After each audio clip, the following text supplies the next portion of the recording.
Bonjour à tous et bienvenue sur cette nouvelle vidéo dans laquelle on va faire le point sur ce fameux logiciel Fritz 13. Alors je pense qu'il est relativement proche de Fritz 12, bon l'interface est peut-être un peu différente, le langage est peut-être différent, là c'est de l'anglais en l'occurrence, mais on a plusieurs langues, il est multilingue, et donc on va voir ce qu'on peut faire avec. Donc je vais déjà commencer par le début, c'est-à-dire remettre le langage euh, en français. Alors pour ce faire, je vais dans File, forcément, donc Fichier en français, Options, et là je choisis Program Language français. Appliquer, et hop, tout devient comme par magie en français. Sauf ça, mais ça va revenir plus tard peut-être. Alors, bon, on a donc un échiquier, on a la possibilité, vous le voyez, de jouer avec une pendule, donc là on choisit le temps, etc. Et on peut jouer. Contre l'ordinateur, on peut choisir aussi le niveau, la force, alors force optimisée, temps fixe, profondeur. Je ne vais pas refaire tout ça, juste que effectivement on peut choisir à peu près la force que l'on veut. Profondeur fixe par exemple, profondeur de calcul, donc c'est-à-dire le nombre de coups à l'avance que va calculer la machine. D'accord, on peut aussi, et c'est beaucoup plus intéressant pour progresser, opter pour l'analyse. Alors, il y a aussi, en complément de l'analyse, ce que je vous conseille, c'est le livre d'ouverture, qui est fourni la plupart du temps avec le logiciel, hein. C'est-à-dire qu'une fois que vous l'installez, en fait, vous avez un fichier d'ouverture avec toutes les variantes des ouvertures connues, et notamment celles qui sont, vous le voyez, on va dire, admises par la théorie et celles qui sont considérées comme peut-être un petit peu douteuses ou un petit peu sujettes à une certaine caution, puisque peut-être un peu plus faible ou un petit peu plus complexe à jouer.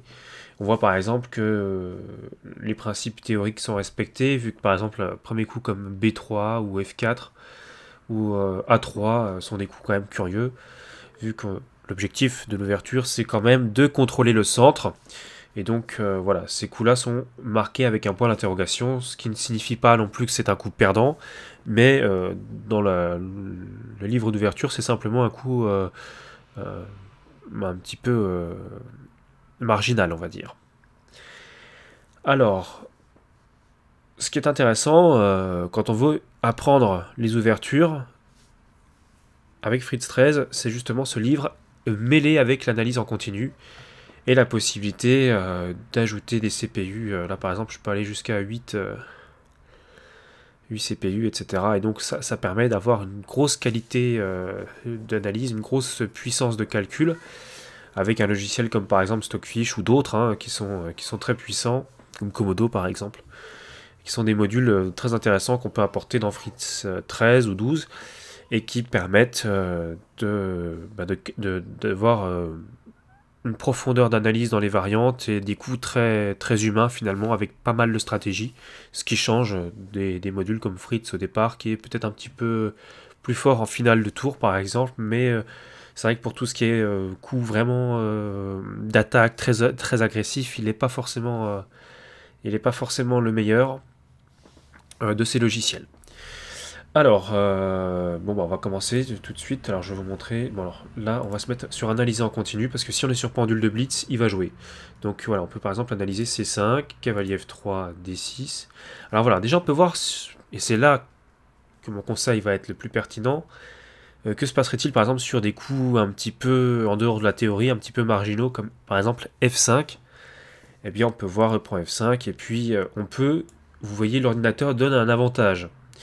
Alors il faut se méfier de l'avantage donné par l'ordinateur finalement, surtout alors que là j'ai mis un seul CPU, hein. D'ailleurs c'est pas très logique, mais vu que j'enregistre, je vais pas mettre 8 CPU parce que ça risquerait de faire une certaine latence au niveau de l'enregistrement, ce qui serait pas très bon. Mais donc je vous invite à rentrer dans les variantes, notamment avec le livre d'ouverture, et puis quand vous vous dites mais il y a peut-être autre chose qui peut être joué, je vous invite à l'analyser avec le logiciel et à rentrer dans les variantes. Et vous allez voir que ce travail va être très bénéfique, puisque vous pourrez jouer des réfutations que vous connaîtrez par cœur, puisque vous les aurez travaillées avec le logiciel et le module, en l'occurrence Stockfish. Donc voilà, le premier point, pour le travail de l'ouverture, c'est ce que je vous conseille. Alors je vais pas faire ça parce que c'est très compliqué, c'est très long, je l'avais déjà fait dans une vidéo, d'ailleurs qui avait été sujette à controverse. Donc voilà, je vais laisser. Alors, il y a aussi la possibilité d'importer effectivement des fichiers, on peut aller dans... on peut importer donc une base de données, on peut enregistrer évidemment la position, donc là ça veut dire que c'est le diagramme qui est enregistré dans un dossier. Vous pouvez sauvegarder la partie au format Pegin ou autre, il y a le choix.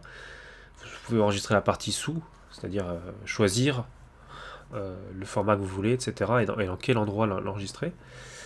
Vous pouvez envoyer vers Chessbase et vous pouvez effectivement activer pour jouer notamment sur une autre fonctionnalité très intéressante de Fritz qui est la possibilité d'envoyer en ligne, d'avoir le livebook, vous voyez, et de voir ce qui a été travaillé, et de confronter vos analyses finalement avec les analyses d'autres personnes qui avaient d'autres ordinateurs et qui ont analysé les mêmes positions. Donc voilà pour cette petite explication assez simple.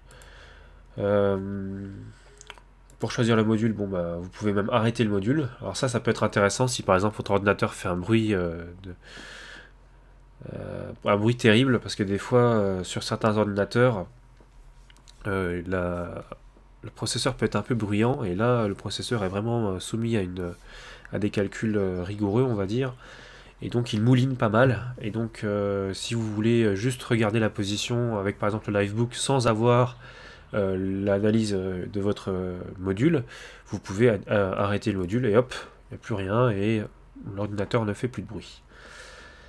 Bien sûr, vous avez un ensemble de tests pour vérifier les performances de l'ordinateur aussi, etc. Vous pouvez ajouter une position. C'est possible aussi. Alors attendez que je me rappelle, parce que ça fait déjà un petit moment que je ne suis plus allé dessus. Alors vous pouvez aussi, ouais. Tac. Alors c'est dans, je me suis trompé. Voilà, c'est dans accueil, dans nouvelle partie, et vous allez dans position ou S. Normalement, ça devrait marcher aussi. Et là, vous pouvez mettre la position, mais alors attention, vous êtes du côté des blancs. C'est-à-dire que les cases sont numérotées, vous êtes du côté des blancs. Donc faites attention si vous entrez une position et que vous jouez avec les noirs, par exemple, parce que ça sera inversé. Il faudra bien faire attention aux cases sur lesquelles vous mettez les pièces. Pour le reste, il y a effectivement les rocks. Est-ce que le rock blanc est possible, etc. Est-ce que le trait est au blanc ou au noir? Et le nombre de coups, et la case en passant, si jamais il y a eu un coup de pion initial de 2 cases au coup précédent. Voilà, donc je pense que déjà rien qu'avec ça, vous pouvez avoir vous avez un moyen de travailler assez sérieux. Vous pouvez effectivement insérer du texte, alors ça c'est valable pour tout fichier Pegin ou autre, PGN. Voilà. Donc là, je vous repasse vite fait l'échiquier promotion d'armes automatique, c'est-à-dire que vous n'avez pas à choisir, vous n'avez pas un cadre qui va afficher un choix des pièces, soit fou, cavalier, tour ou dame. Ça va directement être la promotion en dame, ça peut être intéressant. Pour gagner du temps, vous pouvez aussi mettre un échiquier 3D. Alors ça c'est un petit peu... on aime ou on n'aime pas, j'ai envie de dire. Voilà, là on peut avoir un mélange des deux. Ou on peut passer seulement à du 3D. Bon, alors le 3D, on fait à peu près ce qu'on veut avec. On peut le déplacer, on peut zoomer, on peut aller... voilà. C'est assez complet comme truc. Voilà. Vous pouvez choisir les cases. Donc là, voilà, on voit les exemples. Des différentes... c'est les cases, hein, c'est pas les pièces. Donc c'est vraiment la couleur des cases derrière. Vous pouvez choisir ça. Vous pouvez choisir les pièces qui vous plaisent le mieux. Mais je trouve que les pièces initiales sont pas mal. On va repasser à du 2D si je peux. Alors, mince. Pour repasser à du 2D, vous faites comme moi, hein, vous ramenez en cliquant sur case, et puis vous choisissez finalement le même échiquier 2D que vous aviez auparavant.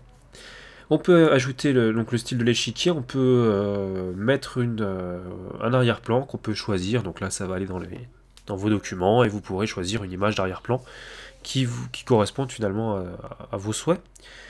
Bon, c'est pas... Enfin, moi j'en ai mis une, mais c'est vrai que c'est pas quelque chose de très important, puisque de toute façon un fond uniforme, c'est pas mal non plus.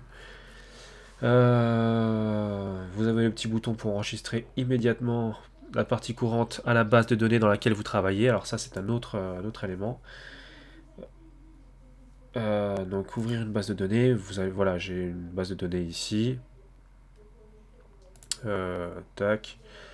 Et donc là ça sera la base de données. Alors est-ce que je peux choisir d'autres bases de données? Il suffit juste de les sélectionner, ouvrir une base et puis voilà. Et vous pourrez la sélectionner comme une base active. Voilà. Vous pourrez rechercher des parties dans les bases de données, évidemment. Alors pour ça, c'est pas compliqué. Hein. Vous cherchez, alors vous renseignez ce que vous savez, c'est-à-dire si vous connaissez le joueur qui a les blancs, nom, prénom, etc.